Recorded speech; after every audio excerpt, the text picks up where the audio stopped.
तर मी जी जाहिरात केली तो कपड्याचा दुकानदार आहे, बिल्डर नाही, असं धनगेकरांनी म्हटलंय। व्हायरल झालेल्या जाहिरातीच्या व्हिडिओवरती रवींद्र धनगेकरांनी हे स्पष्टीकरण दिलंय।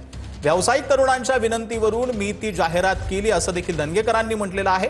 धनगेकरांनी मोहळांचा व्हिडिओ समोर आणल्यानंतर सामाजिक कार्यकर्ते विजय कुंभार यांनी धनगेकरांचा एका दुकानाची जाहिरात करतानाचा व्हिडिओ व्हायरल केला। यावर धनगेकरांनी स्पष्टीकरण दिलंय। भाऊ, एक तुम्ही माझ्यासाठी करा, मी व्यवसाय तरुण आहे आणि माझा व्यवसाय चांगला चालला तर मला तुमच्या झाले बोलण्याने तर फायदा होईल म्हणले।